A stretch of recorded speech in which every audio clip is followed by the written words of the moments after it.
West Bengal state ইউনিভার্সিটির অধীনে যারা BA fifth semester 2024-25 history DSC ones পরীক্ষা দেবে তাদের জন্য আমার এই সাজেশনটা আমি যথেষ্ট গুরুত্ব সহকারে করেছি এবং পাশে স্টার চিহ্ন দিয়ে দিয়েছি। আশা রাখি এর বাইরে কোনো প্রশ্ন হবে না। দেখো তোমরা প্রশ্নগুলো, তোমরা জানো যে প্রথমে 2 নম্বরের 10টা করতে হয়, সেই হিসাবে আমি দিয়েছি। 1 কৃষ্ণ মৃত্যু বা ব্ল্যাক ডেথ কি? 2 পেত্রাক বিখ্যাত কেন? 3 দান্তে কে ছিলেন? 4 রেনেসাঁস চিত্রশিল্পের 2টি গুরুত্বপূর্ণ বৈশিষ্ট্য উল্লেখ করো। 5 মাইকেল এঞ্জেলোকে রেনেসাঁস মানব বলা হয় কেন? 6 গুটেনবার্গ কেন বিখ্যাত? 7 নিকালো মেকিয়াভেলি কেন বিখ্যাত? 8 অ্যানাব্যাপটিস্ট কারা? 9 উত্তরের মানবতাবাদের পুরোধা কাকে বলা হয়? 10 মানবতাবাদী শিক্ষার 2টি গুরুত্বপূর্ণ বৈশিষ্ট্যের উল্লেখ করো। 11 গ্যালিলিও কে ছিলেন এবং তিনি কে আবিষ্কার করেছিলেন? 12 জুইংলি কে? 13 শিল্প বিপ্লব কবে কোথায় প্রথম দেখা দিয়েছিল? 14 রেনেসাঁসে মেডিজি পরিবারের ভূমিকা কী ছিল? 15 95 থিসিস কী? 16 লিওনার্দো দা ভিঞ্চির 2টি বিখ্যাত সৃষ্টির নাম লেখো। 17 কোপারনিকাস কে ছিলেন? 18 মার্টিন লুথার কে ছিলেন? 19 হিউগেনো কারা? 20 সামন্ততন্ত্রের পিরামিডাকৃতি বিন্যাস বলতে কী বোঝো? 21 কোপারনিকান বিপ্লব বলতে কী বোঝো? 22 রেনেসাঁর 2জন চিত্রশিল্পী ও তাদের শিল্পকর্মের নাম। 23 লিওনার্দো দা ভিঞ্চির 2টি বিখ্যাত শিল্পকর্মের নাম উল্লেখ করো। 24 ইংল্যান্ডে এনক্লোজার আন্দোলন বলতে কী বোঝো? 25 শিল্প বিপ্লবের 2টি প্রভাব লেখো।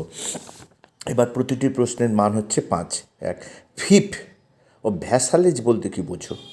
2 কোপারনিকান বিপ্লব বলতে কী বোঝো? 3 পঞ্চদশ শতকের শেষভাগে ইউরোপে মানচিত্র নির্মাণের বিকাশ আলোচনা করো।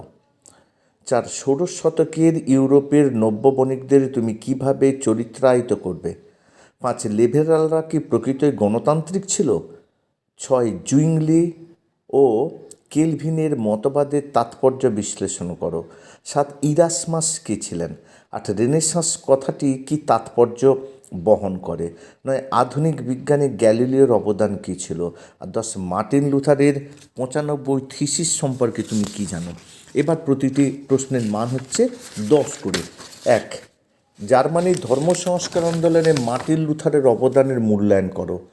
2 বিজ্ঞান বিপ্লব বলতে কী বোঝো? ইউরোপের ধর্মনিরপেক্ষ মানসিকতা গঠনে এটি কতখানি সহায়ক হয়েছিল?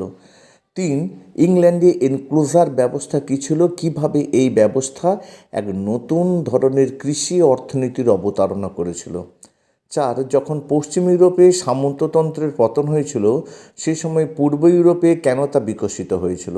5 মানবতাবাদ কিভাবে জীবন সম্পর্কে একটি ধর্মনিরপেক্ষ দৃষ্টিভঙ্গি গড়ে তুলেছিল?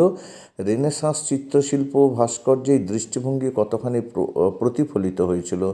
6 ষোড়শ শতকের বণিকদের বিচিত্র কর্মকাণ্ডের বিবরণ দাও। এই বণিকেরা কিভাবে কারিগরি উৎপাদন ব্যবস্থাকে নিয়ন্ত্রণ করতে শুরু করেছিল? যদি ভিডিওটি ভালো লাগে অবশ্যই বন্ধুদের শেয়ার করে তাদেরও জানতে সাহায্য করবে।